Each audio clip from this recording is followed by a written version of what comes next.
SPN9 news और आपके साथ मैं हूं क्रांति सिंह। उत्तर प्रदेश में जिस तरीके से सियासी बवाल मचा हुआ है और ऊपर से नगर निकाय का चुनाव भी बेहद पास आता जा रहा है, इसको देख करके एक एक पार्टी जो है ऐसा लग रहा है नींद से तुरंत के तुरंत जग रही है। इनमें सबसे पहला नाम मायावती। बसपा सुप्रीमो मायावती का जिस तरीके से इन दिनों देख रहा जा रहा है कि अलर्ट मोड जारी हो चुका है, खास करके उनके जन्मदिन के मौके से।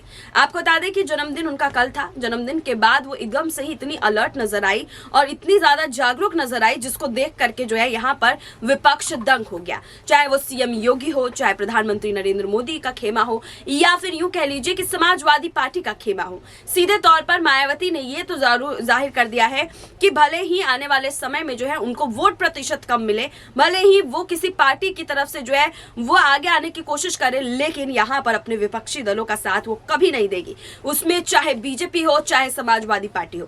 देखिए, समाजवादी पार्टी के साथ तो उनके अनबन चल ही रहे थे, तो वहां पर माना तो ये जा रहा था कि ठीक है, समाजवादी पार्टी के साथ उनका अनबन चल रहा है, ऐसे में समाजवादी पार्टी के साथ वो आगे कदम मिला करके नहीं चल सकती है। लेकिन सबसे बड़ा तगड़ा झटका यहाँ बीजेपी को लगा है। आपको बता दें कि बीजेपी के खेमे के साथ जो है उनके नाम जोड़े जा रहे थे। ये देखा जा रहा था कि मायावती जो है बैकफुट पर रह करके बीजेपी को सपोर्ट कर रही है और मुस्लिम वोटर सहित जो है यहाँ पर जो है पिछड़ी जाति के जो वोटर्स है वो मायावती के खेमे को वोट डाल रही है ताकि समाजवादी पार्टी का नुकसान हो सके। लेकिन ये फायदा जो है वो यहाँ पर बीजेपी को होगा। लेकिन अब आप समझिए जरा इस समीकरण को, बीजेपी को अब फायदा यहाँ मायावती के ना होने से ज्यादा नहीं होगा, क्योंकि देखिए पहले जब मायावती थी बैकफुट पर खेल रही थी, वोट प्रतिशत जो है वो काट रही थी बीच में घुस करके, वहां तक तो बीजेपी को फायदा हो रहा था। लेकिन इस बार जो उन्होंने अपने जन्मदिन के मौके पर हुंकार भरी है, उस हुंकार ने ये साफ तस्वीर कर दी है कि वो बीजेपी के साथ भी नहीं है।